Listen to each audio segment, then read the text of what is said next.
to be here today. Isang tagumpay niyo, Panginoon, na kami narito ngayon, sumasamba, nagdadala ng aming mga handog sa inyo, nagdadala ng pusong walang laman at nais masidlan ng inyong karunungan.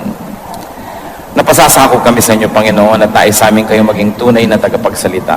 Lukuban niyo kami ng inyong kapangyarihan, buksan niyo po ang aming mga mata, ang aming tainga, at matanggap namin ang katuruan niyo sa araw na ito. Hinihiling po namin, Panginoon, ang isang mapayapang puso. Patuloy niyo po kaming linisin, at kung may bahid ng kasalanan na nababakas niyo pa sa aming puso, inihingi po namin ang tawad. Alang-alang, Ama, sa dugong itinigis ang iyong anak na si Jesus. Cleanse us, make us whole, enable us to understand you. Bring us to a higher level of spirituality. And we pray that as we ponder your word, you will protect us from lies, from half-truths, from deceptions of the evil one. And Lord, even as we're gathered here, we ask that you protect us from malicious intentions of spirits and even of people. And we pray that the same protection may be upon our loved ones who are not here with us right now. Lord, let your protective mantle be over our heads. Sumisilong po kami sa inyong kapangyarihan, sa inyong awa at sa inyong habag. Mangusap po kayo. Marapatin yung tungtungan ng inyong paang inyong lingkod, maitaas namin ang inyong pangalan, at kami naman, Panginoon, tumanggap na yung pagpapala. Kayo po ang maging tagapagsalita. Gamitin niyo lang po ang inyong lingkod. Dalangin namin ito, may pasalamat sa pangalan ng Panginoong Jesus. Amen. Ang Panginoon po ay nagturo sa kanyang mga disipulo ng napakamaraming mahalagang bagay. Sa katunayan, kung meron lang tayong kaunting panahon na nalalabi para pag-aralan ng Biblia, napakagandang pag-aralan ng 3 chapters na Matthew 5, 6, and 7. Yung pong tinatawag na Sermon on the Mount. Akala po ng marami ay napakaraming tagapakinig ng Panginoon noon na nagsalita siya sa bundok at napakaraming angaw-angaw na taong nakikinig. Subalit malinaw po ang sinabi sa Scripture, maraming tao ang ginawa ng Panginoon, inipon niya yung kanyang mga disipulo at sa isang sulok ay tinuruan niya. Sa makatuwid, ang primary audience ng Sermon on the Mount were the disciples of the Lord themselves. Hindi mga unbelievers, hindi mga kung sino lang, kundi mga disciples. At dahil dyan, mahalaga po na siya sa atin tayong nagsasabing Kristiyano na tayo, meron na tayong maturity, meron na tayong position sometimes in the church. Ano po ba ang sinasabi ng Panginoon tungkol sa pag-aalala? Matthew 5, 1-2, Now when he saw the crowds, he went up on a mountainside and sat down. His disciples came to him, and he began to teach them. Matthew 6, 25-27, Therefore I tell you, do not worry about your life, what you will eat or drink, or about your body, what you will wear. Is not life more important than food, and the body more important than clothes? Look at the birds of the air. They do not sow or reap or store away in barns, and yet your heavenly Father feeds them. Are you not much more valuable than they? Who of you, by worrying, can add a single hour to his life? Mahalaga po mga turo. Gustong-gusto nating matandaan, maunawaan at makita ang salita ng Diyos. What is the teaching here? Do not worry about your life. Do not worry about your existence, your survival. Don't worry about the very basics. Huwag daw pong mag-alala. Huwag matakot. Huwag lagi nang magkaroon ng agam-agam tungkol sa ating buhay. Anong kakainin ko? May kakainin pa ba ako? Anong iinumin natin? Nauubos na daw yata ang fresh water supply ng planeta. Paano kaya? Lumipat na sa Canada dahil marami dong mga lakes. O sa Antarctica dahil maraming yelong pwede pang tunawin. Masyadong maraming alalahanin ng mga tao ngayon. Sabi ni Lord, do not worry about what to eat or drink.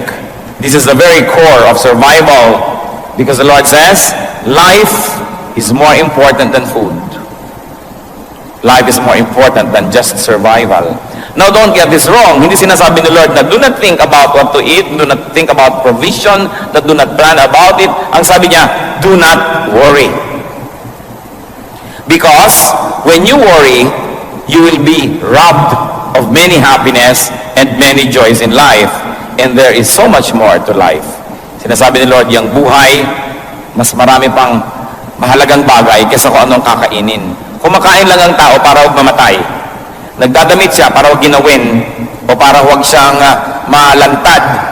Pero ang buhay ay lampas pa sa mga anong kakainin at anong isusuot. At ano pa pong sabi niya? Do not worry about your body, what you will wear. So dati basics, food. Very basic yung food eh. Although iba gusto nilang isama yung clothing sa basic needs. Pero ang totoo, food talaga. Kasi nung si Adan at si Eva ay nilikha, binigyan sila ng pagkain, pero wala naman silang damit. Hindi nila kailangan yun nung wala pa silang malisya. At maganda pa ang klima ng planeta, hindi pa nasisira ang nature, kaya hindi nila kailangan ng protection. But then secondarily, you need clothing. So, iba't ibang level ng need ang sinabi ni Lord dito, the very basic, and then the secondary, or the second most basic. But He says, your body is much more valuable than what it wears, than what you put on it. At ano po ang logic? Ano ang rason? Ano ang katwiran kung bakit sinasabi ng Panginoon na huwag mag-alala kung anong kakainin at dadamtin? Because God feeds and God takes care of the birds. God takes care of creation, and therefore God will take care of you. God will feed you. Ano po sinasabi dyan? Eh, ang mga ibon nga, pinapakain eh. Nakakita ka na ba ng ibon na nagtatanim? Nakakita ka na ba ng ibon na nagsasaka? Pero, ibon yan. Kahit na mamera lang yan at natitira-tirador, nababaril-baril, hindi maaaring, hindi inaalagaan yan ng Diyos. Eh, ikaw pa, tao ka. Yun ang logic. Iba yung alam, iba yung pinaniniwalaan ng salita ng Diyos, iba yung pinanghahawakan, at iba yung nagkakaroon tuloy ng kapayapaan dahil nagtitiwala tayo sa salita ng Diyos. We are not here to educate one another on the words of God. Most of these things we already know. But we are here to continue to ask God to help us understand it so we can live by the words of God. Dahil ang sabi ni Lord kay Satan, man does not live by bread alone, but by every word that comes from the mouth of God. Na ang tunay nating pagkain, ang tunay nating ikalalakas, ikalulusog, ay yung salita ng Diyos. Salita na hindi lang nadidinig, hindi na may memorya, kundi salita na nagkakaroon ng buhay kung ating ipinamumuhay. What else is the logic? One, that God will take care of us. Second, worrying cannot extend life. Hindi naman nadadagdagan talaga yung haba ng buhay kung mapag-alala tayo, umiiksi pa nga. Hindi naman nadadagdagan ng kasiyahan kung mapag-alala tayo, nababawasan pa nga. Matthew 6:28-30. And why do you worry about clothes? See how the lilies of the field grow. They do not labor or spin. Yet I tell you that not even Solomon in all his splendor was dressed like one of these. If that is how God clothes the grass of the field, which is here today and tomorrow is thrown into the fire, will He not much more clothe you, O you of little faith? Napakalinaw naman. Bakit nga nag-aalala tungkol sa isang dadamit? Tingnan nyo ang mga bulaklak, ang mga damo na namumulaklak sa parang, hindi naman sila naghahabi ng tela, hindi sila nagdidisenyo, nagbuburda, hindi sila nag-paint ng mga tela, pero tingnan mo kung paano sila damtan ng Diyos.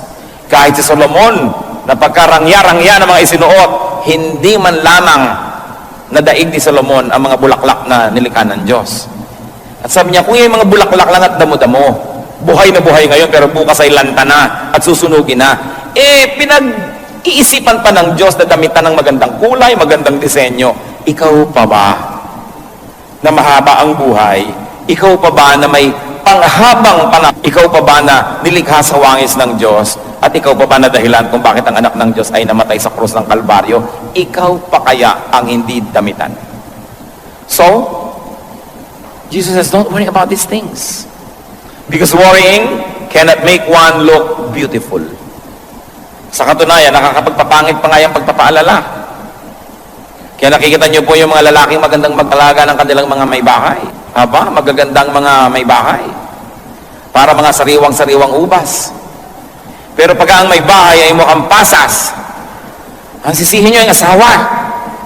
Hindi mo yata inaalagaan ng puri.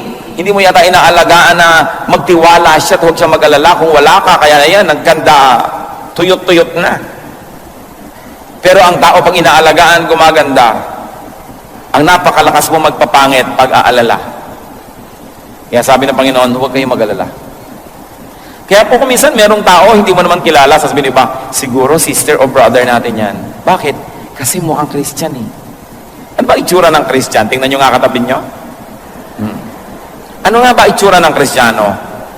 Yung bang meron kang hindi maipaliwanag na ningning ng kanyang mata, payapa ang kanyang loob, kahit siguro wala siyang pera, kahit may sakit din siya, pero dahil sa pagtitiwala sa Diyos, kitang-kita mo na matining ang loob. Napakahalaga na nakikita sa ating mukha yon. Subalit ang pag-aalala, inaagaw yan sa atin. It is God who gives beauty. It is not what we wear. Although it helps. Pero hindi kayang takpan ng damit o make-up ng isang malungkot na puso. Hindi kayang ikubli ng kahit anong maskara ang mapait na kalooban ng isang tao. Kaya ang mahalaga, magtiwala sa Diyos, lumapit sa Diyos. At ano pa po ang sinasabi ng Panginoon diyan? That God will take care of you, that God will feed you, and that God will in fact clothe you. That God will make you presentable, beautiful, handsome, and that worrying accomplishes nothing. Matthew 6:31 to 32. So do not worry, saying, what shall we eat? Or what shall we drink? Or what shall we wear? For pagans, nasa na? For pagans run after all these things, and your heavenly Father knows that you need them. Sabi niya, huwag kayong mag-alala sa mga bagay na yan. Because worrying is for godless people. Sabi niya, this is for pagans.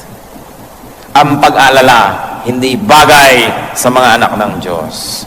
Bagay lang ito sa mga pagano na hindi nakakakilala sa totoong Diyos. Bagay lang ito sa mga tao na tumatawag sa mga Diyos-Diyosan. Bagay lang ito sa mga tao na hindi kilala ang kanilang Diyos. Pero sabi, kung anak kayo ng Diyos, hindi bagay sa inyo ang mag-alala. Parang wala namang kayong Diyos.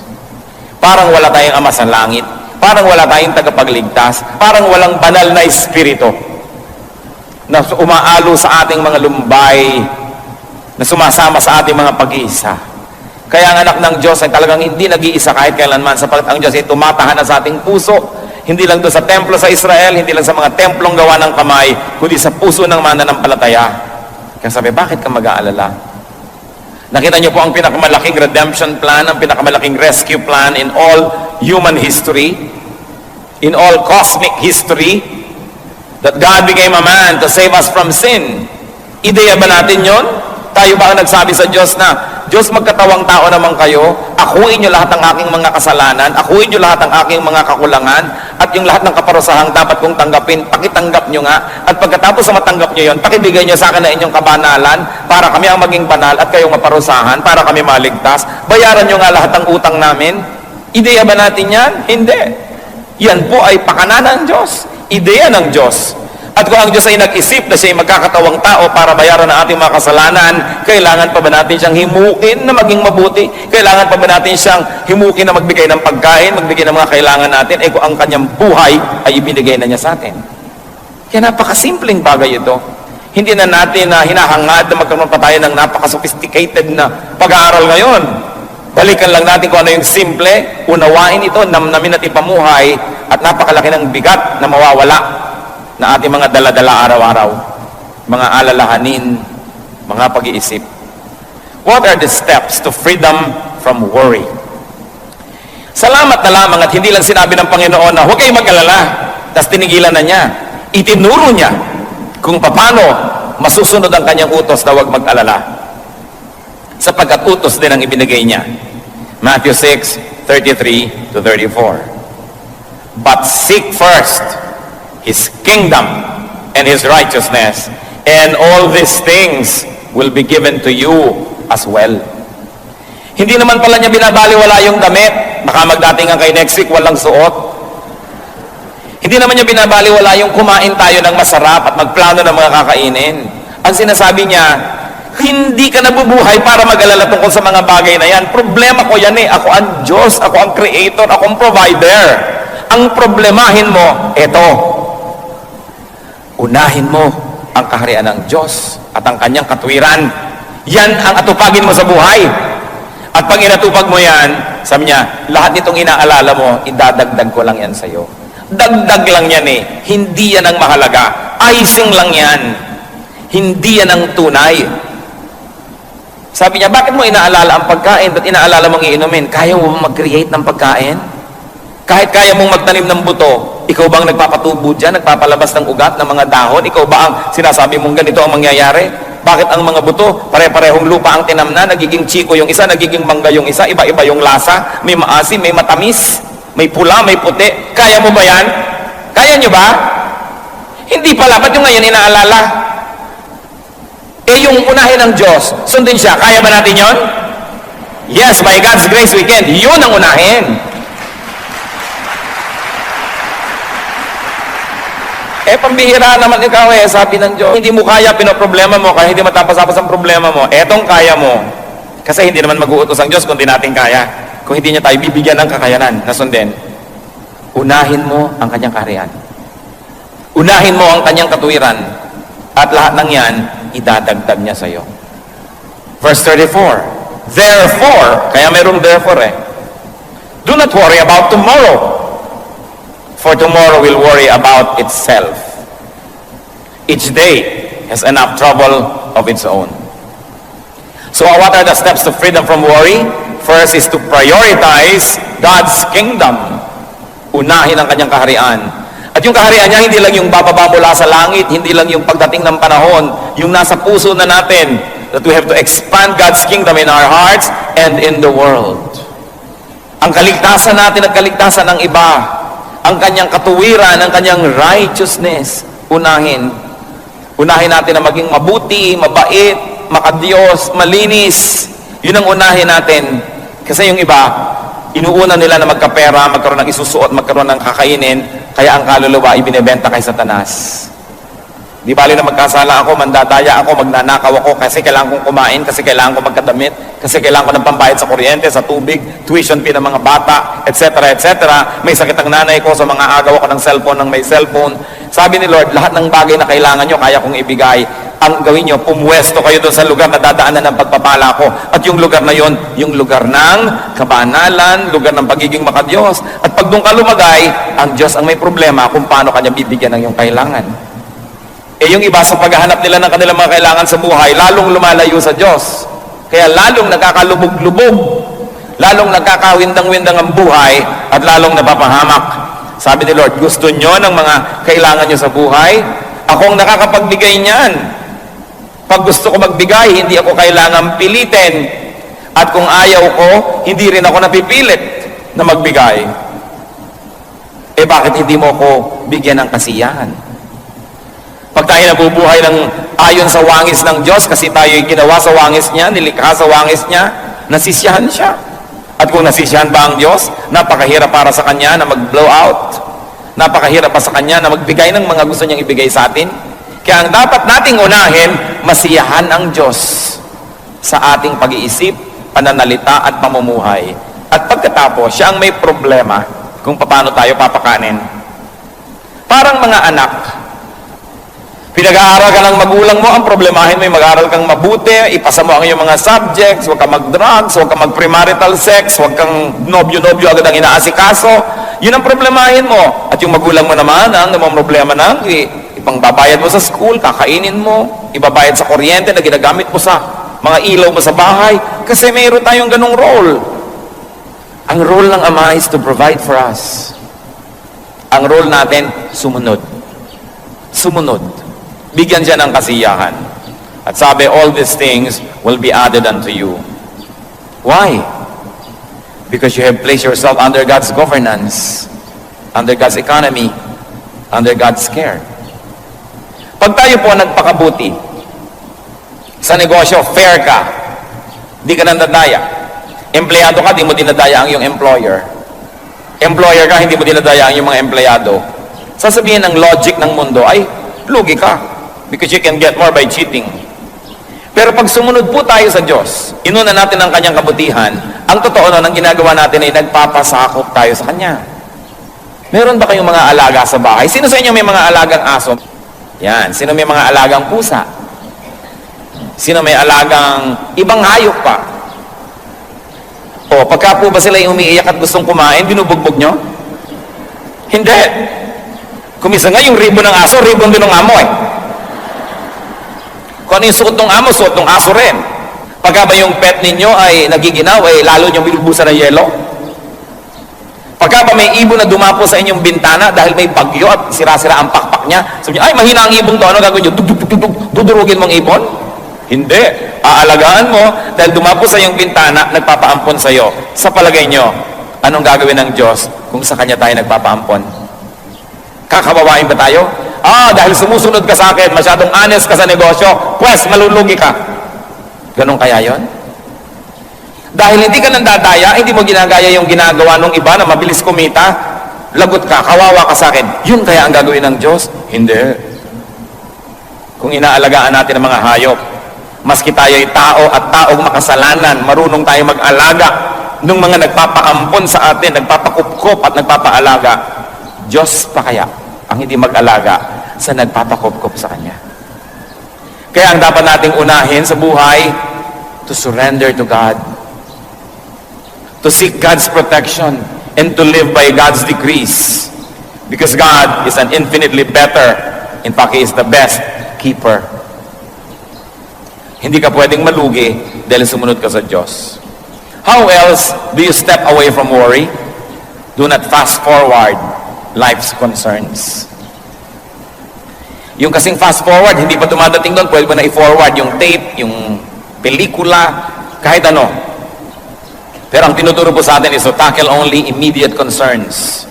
Because today's grace is good only for today's needs. Tomorrow's troubles will be allotted God's grace tomorrow. Do not extend God's grace for today to tomorrow's issues. Ano po ang katuruan ng Panginoon? Binibigyan kita ng lakas para sa mga ipinapagawa ko sa iyo ngayon. Binibigyan kita ng kakayahan para sa mga dapat mong magawa ngayon. Kaya ka nang hihina. Yung ibinibigay ko sa iyong lakas na pang ngayon, fast forward mo na sa problema bukas, sa problema sa Miyerkules, sa problema sa next month, sa next year. Kaya yung lakas na pang ngayon, dapat sana'y sapat, kinakapos, kasi konti na lang itinitira mo, iminumudmud mo na doon sa mga problemang di pa dumarating. Matthew 6:11, ang turo niya, give us today our daily bread. Kung ano lang po ang kailangan ko ngayon, yun lang po ang ibigay niyo sa akin. Nakita niyo po itong nagpaulan ng mana o tinapay mula sa langit ang Diyos? Ang bilin niya sa mga tao, ipunin niyo lang yung kailangan niyo para sa araw na to. Yung iba hindi nagtitiwala. Sabi, ay naku, baka hindi na umulan bukas, baka wala ng mana bukas, be wise. So ang ginawa nila, nag-ipon sila ng higit sa kanilang kailangan, nakita nila, biglang inuod, nabulok. At sabi ng Diyos, so bakit may mga nabubulok na mga mana sa inyong mga tent? Kasi kumuha kami ng pambukas Di ba sabi ko na nga, kunin nyo lang yung pang ngayon, paano kung bukas, wala kayo dyan? Actually, maraming tao, ganun ngayon ang trato sa Diyos. They spend today's energies for tomorrow's worries. Therefore, it is not enough for tomorrow's worries because it has to share with today's needs. And today's needs don't get enough energy because it shares with tomorrow's needs. Lamentations 3:22-23. Because of the Lord's great love, we are not consumed. For His compassions never fail. They are new every morning. Great is your faithfulness. Sabi, hindi tayo nalilipol, hindi tayo nauubos dahil sa pag-ibig ng Diyos na di nagmamaliw. Ang Kanyang pag-ibig ay bago ng bago, araw-araw. Kung tayo po'y lagi mag-aalala, ano mangyayari sa atin? Magiging duwag tayo. Hindi natin magagawa ang mga ipinagagawa sa atin ng Diyos. Paliliitin natin ang paliliitin ng ating ginagawa. Sigun lamang at bagay lamang doon sa maliit na ating pananaw at sa maliit na pananampalataya. Pero kung tayo maduduwag at magtitipid ng magtitipid, yun na lang ang titignan nyo. Sayang ba nagastahan ang salita ng Diyos ay ipamalita at madinig, hindi lang dito sa loob, kundi pati sa labas? I don't think so. Pero ang dapat nating unahin lagi, sundin ng kalooban ng Diyos. Tayo mabuhay sa Kanyang mga katuruan. Naniniwala po ako na ang lahat ibibigay Sa kabila ng ating napakaraming mga capital investment, hindi rin tayo nagkulang sa tulong ng Diyos sa ating mga kawang gawa. Hindi lang tayo para sa sarili. Hindi lang tayo naglalagay ng magagandang gamit para tayo maging maginhawa. Kahit po kailan na hindi tayo nagkulang sa pagtuturo at pagbibigay at pag-share ng ating mga itinuturo sa atin ng Diyos sa kapwa natin mga pastor, ang ating mga kaliwanagan seminars na ginagawa natin for non-day-by-day people. Ang ministry ng kaloob para sa ating bansa at sa mga ibang maraming worship team sa Pilipinas, hindi po tayo tumalikod dyan. Sabay-sabay. Dahil ang Diyos, sinabi niya, seek first His kingdom and His righteousness, and all this will be added to you. Ang mahalaga lang po ay hindi tayo nagiging makasarili at hindi tayo nalilibang at nalalasing sapagkat alam natin, malaki ang Diyos natin. Hindi ipaghihirap ng Diyos ang malalaki nating mga proyekto kung ang puso natin ay nakasisiya sa Kanya. Kaya ano pong ginawa natin over these years? We focus on building God's kingdom, on teaching and living in God's righteousness.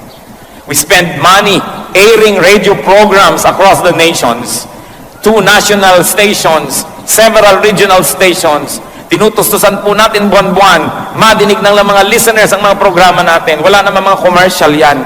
Wala namang mga, sasabihin mo, hinihingan mo yung mga nakikinig, kundi sila nagkukusang loob at tumutulong. Pero lahat po yan nangyayari because we share God's goodness with us, with the whole body of the Lord, and with our own nation. Kaya kung mag-aalala tayo lagi, paano ba yan? Baka hindi pwede, wala tayong pera, wala tayong budget. Liliit ng liliit ang ating mga pananaw. Liliit ng liliit ang ating mga hakbang at mga pagtatangka. Samantalang sa tulong ng Diyos, ang mga anak niya at ang kanyang iglesia dapat lumago ng lumago ng lumago. Dapat tayo magtiwala. At alam niyo po, ang ating church maraming nagagawa dahil kayo ay nagtitiwala sa Panginoon. Dahil kayo matapat sa pagbibigay sa mga pangangailangan ng iglesia. Dahil kayo ay nakakakita na mainam na magtanim para sa paglago ng kaharian ng Diyos. And over the years, God added all the funds, all the people very specially, and all the things. Meron bang himala? Meron. Tayo ang isang patunay ng himala ng Diyos. Tingnan ninyo ang inyong paligid. Pinaghihimalaan tayo ng Diyos ng madalas. Ang ating mga pangangailangan, ang paggaling ng ating mga karamdaman, ang pagpayapa ng magugulo nating mga kalooban, ang pagkakasundo ng mga pamilya, ang pagkakaroon natin ng paglilingkod sa Diyos, laging may himala. At ang mahalaga, kasama tayo sa himala na yon. Sa pag-aaral po ng mga salitang ito, napakahalaga nating limiin. The Lord did not say, do not think or plan. Ang sabi niya, do not worry. So it's good to think, it's good to plan, but not to the point of worrying. Plan, but do not worry, especially about results. You do not plant a seed and dig it to see if it's growing. Just keep planting and trust the God of harvests who will make it grow. James 4:13-15. Now listen, you who say, today or tomorrow we will go to this city or that city. Spend a year there, carry on business, and make money. Why? You do not even know what will happen tomorrow. What is your life? Yung pangangailangan natin ngayon, nandyan ang sagot ng Diyos. Marami mga tao are on maintenance medication. Kaya lalong lumalala, iniisip, saan kaya ako kukuha ng pambili ng gamot next month? Next year? Kinukwenta yung buong halaga ng gamot ay inumin niya ng 1 taon, kaya tuloy siya ay parang halos igupo ng kanyang mga numbers. Pero kung ngayon, binibigyan ka ng Panginoon ang gamot mo para ngayon, magpasalamat ka, magpakabuti ka, gawin mong tapat, at bukas, nandun uli ang Diyos. Huwag mag-alala. Bagaman mabuti magplano. Mabuti na nag-iisip. Subalit matapos mong isipan at planuhin, ipasa Diyos, at huwag alalahanin. Gawin lang ang pinakakayang gawin, do what is best, and leave the rest up to God. Dapat din naman kasi may plano. Sabi sa Luke 14:28, suppose one of you wants to build a tower. Will he not first sit down and estimate the cost to see if he has enough money to complete it? So God is not against planning. But God says, don't worry.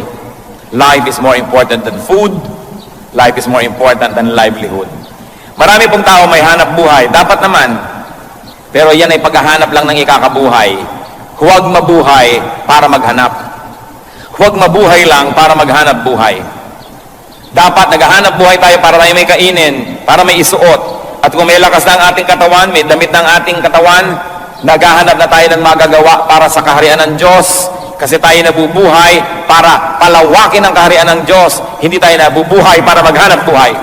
Naghahanap buhay tayo para tayo may kitain at para tayo may maitulong sa gawain ng Panginoon, pero hindi tayo nabubuhay para lang maghanap buhay. The Christian's life must revolve around God, around God's kingdom and God's righteousness. Therefore, the Christian's life must revolve around the church. Why? Because Colossians 1:18 says, Christ is the head of his body, the church. If the body of Christ is the church, then the church is the highest institution. The church is the most important institution. Therefore, our lives must be dedicated to the works, to the needs, and to the expansion of the church. If you believe that Christ is the head of the church and that He loves the church. Ang pagiging Kristiyano po hindi lang panglinggo. Kailangan umiinog ang buhay natin sa church ng Panginoon. Sandali lang tayo sa mundo, nakikiraan lang tayo rito. Ang tunay nating sasapitin ay ang presensya ng Panginoon. At marapat lang na pag humarap tayo sa Kanya, meron tayong maisulit at maialay sa Kanyang paanan ang ating mga paglilingkod, ang mga nagawa natin. Bunsod na rin at tulong na rin ang mga ibinigay Niya sa atin. Maghanap buhay para may kainin at damitin at para makapaghandog sa Diyos. Subalit kung hanap buhay lang ang ginagawa natin at wala nang iba, hindi tayo nilikha ng Diyos para maghanap buhay. Nilikha niya tayo, anong sabi sa Bible? To do the good works that He has prepared in advance for us to do. Bawat isang tao may itinakda ang Panginoon. Ito ang mga dapat mangyari sa kanyang lifetime. Ito ang mga dapat niyang matupad. Ito ang dapat na makamit. Kaya tingnan po natin anong kalooban ng Diyos para sa atin.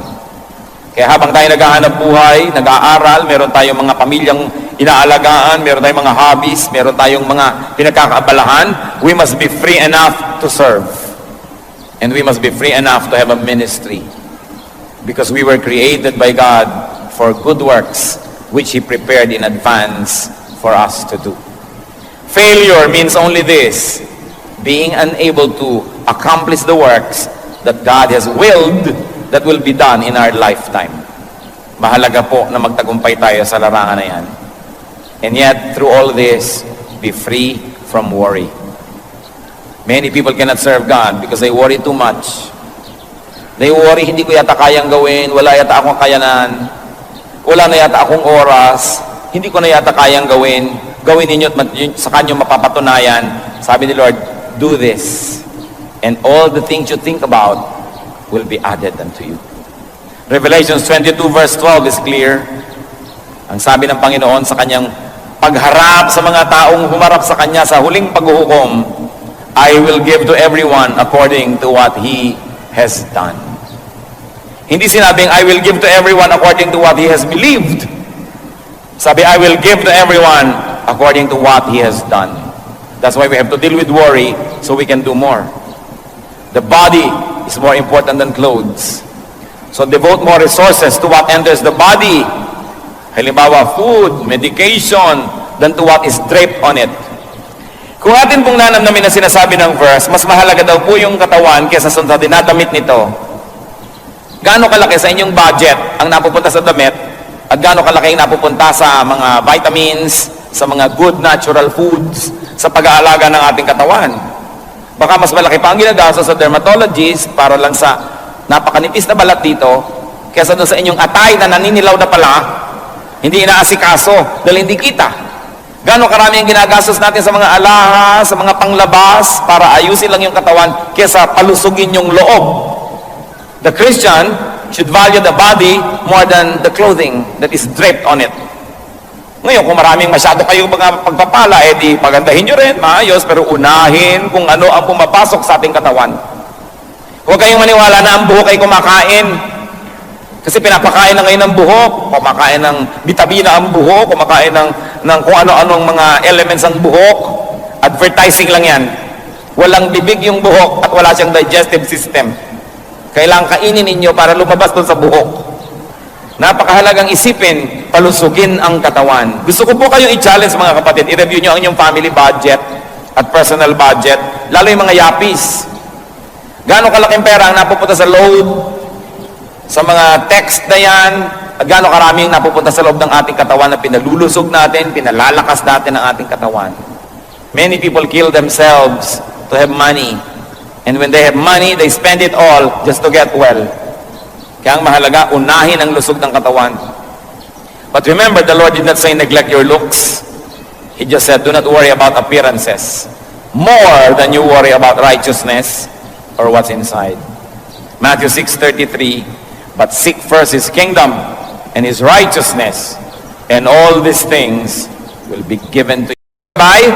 But seek first His kingdom and His righteousness, and all these things will be given to you as well. Do not worry. Seek God's kingdom and righteousness. And remember who you are. Who are you? You are God's child. So you pray to your Father who listens, and take care of seeking God's kingdom and righteousness, and God will take care of everything else. Salamat, Panginoon, sa inyong mga paalala. Kung meron po sa amin dito mga mapag-alala, nervyoso, lagi na lang nag-iisip, anong kakainin, magkakapera kaya, pati isusuot sa burol, pinoproblema, ano kaya ang itsura ko, saan kaya ako ililibing, anong kulay ng ataol ko. Ituro niyo po sa amin, Panginoon, kung anong tunay na mahalagang isipin. Kayo na rin na nagsabi, unahin ang inyong kaharian, unahin ang inyong kabutihan, ang inyong katwiran, at idadagdag niyo ang lahat ng ito sa amin. Ilang beses na naming nabasa ito, nadinig. Panginoon, narito po ang aming mga puso. Hinihiling namin na hipuin ninyo at tablan kami ng mga salitang ito, higit noon pa man. Mas lumalim ang ugat nito at mas maunawa namin at magkaroon kami ng personal application nito sa aming buhay. Mga kapatid, sa ilang saglit ng katahimikan, isipin natin at hilingin natin sa Panginoon, Lord, ano po ang personal na mensahe niyo sa akin? Pinagsalusaluhan namin lahat ng mga salitang ito, pero ano po ang para sa akin talaga? Ituro niyo po. Buksan natin ang ating puso at nang kausapin tayo ng Diyos. Lalong-lalo yung mga mapag-alala, nais kong ipanalangin kayo. Inuudyo ka na ko ng Espiritong ipanalangin kayo. At narito siya para magpaala. Sino man sa kalagitnaan natin ngayon, mapag-alala, nag-aalala kayo, natatakot kayo sa future, lagi kayo nag-iisip, kung paano ba kayo mabubuhay, paano ma-maintain ang buhay, tumayo kayo, hihingi tayo sa Panginoon ng lakas ng loob, pananalig, praise God. Sino pa? Narito ngayon ang Panginoong Diyos, ang kanyang Espiritu. Sino magsasabi, Lord, mapag-alala po ako talaga, pero mahirap naman talagang gawin ito, lagi na lang ako nag-iisip, kasi padre de pamilya ako, breadwinner ako, may needs ang pamilya ko, etc., etc. Sino pa ang nagsasabing, Lord, madalas po talaga nawawalan ako ng ligaya, natatakot ako pag nag-aalala. So, alisin niyo po ang mga takot na ito. Alisin niyo, Panginoon, at nais kong palitan ng pananalig. Sino pa pong nais tumayo? Sa mga nakatayo, personally, manalangin muna kayo sa Panginoon, kausapin niyo. Una, ihingi niyo ng tawad ang pag-aalala. Kasi, sabi niya, huwag mag-alala. So, pagka nag-aalala tayo, sinusuway natin ang kanyang utos, nagkakasala tayo. So, kilalanin natin ito bilang kasalanan at humingi tayo ng tawad sa Kanya. Personally, silently you pray, and then later on, we're going to pray together. Kayong Diyos na hindi namin pwedeng paglihiman. Kayong Diyos na nakakabatid ng aming mga kabigatan. Kayong Diyos na nagsabing huwag kami mag-alala. Kayong Diyos na nakakaalam sa hinaharap. Alam niyo ang bawat tatakakin naming landas, kaya kayong nakakapagsabing huwag kami mag-alala sapagkat hinanda niyo yun. Pakisiyasan niyo po ang bawat isa. Panginoon, pawiin niyo po ang mga pag-aagam-agam. In the name of Jesus, we rebuke the deceptive work of Satan in our midst. We reject and uproot from our hearts the deceptions of the evil one that makes us worry. And we declare ourselves free. Free to enjoy God's peace. Free to believe in God. And free to have peace. Panginoon, kumilos po kayo sa kalagitnaan namin. Palakasin niyo ang aming pananalig, dagdagan niyo pa. At nawa, Panginoon, makita namin yung kahalagahan at kagandahan ng inyong utos. To take life one day at a time. Not to fast forward our worries and concerns, because your blessings are new every morning. tuwing binibigyan niyo pa kami ng araw ng panibagong buhay, kakambal nito ang pagpapala at mga kailangan namin sa araw na yon. Ipaunawa niyo ito sa amin sa malalim na paraan. Panginoon, pawiin niyo po ang pangamba na yung mga anak. Turuan niyo kaming magtiwala sa iyong salita. At itong mga salita na ito, mailapat namin sa pang-araw-araw na buhay. Lord, teach us to translate into daily activities and daily work